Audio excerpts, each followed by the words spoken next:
Hello friends, मी अल्पिता आणि स्वागत असं तुमचं माझ्या नवीन व्हिडिओमध्ये. तर ही आम्ही केलेला 7-8 महिने झाले आणि आता एका मस्त असं घड लागलं असा. तर पहिल्यांदाच घड लागलं. मी आता त्या घडाची पूजा करतोय. तर तुमका सगळ्यांना माहितीच असा, कोकणात खयचो पण सण असलो की केळीची पानंही लागतातच.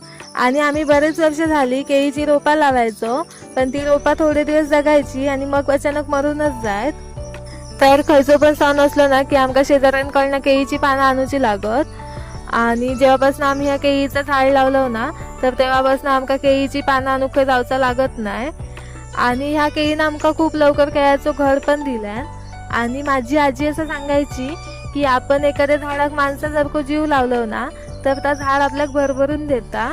आणि ह्या झाडानं आमका एवढा काय दिल्यान, तर त्यामुळे माका आज तिची पूजा करीन अशी वाटली आणि म्हणून मी पूजा केलंय. पहिल्यांदाच केळ पोचवलीला बघून खूप बरा वाटला. तर चला तर मग बाय बाय, भेटूया अशाच एका नवीन व्हिडिओमध्ये. आणि आजचं माझं व्हिडिओ तुमका कसं वाटलं तर कमेंट करून मला नक्की सांगा.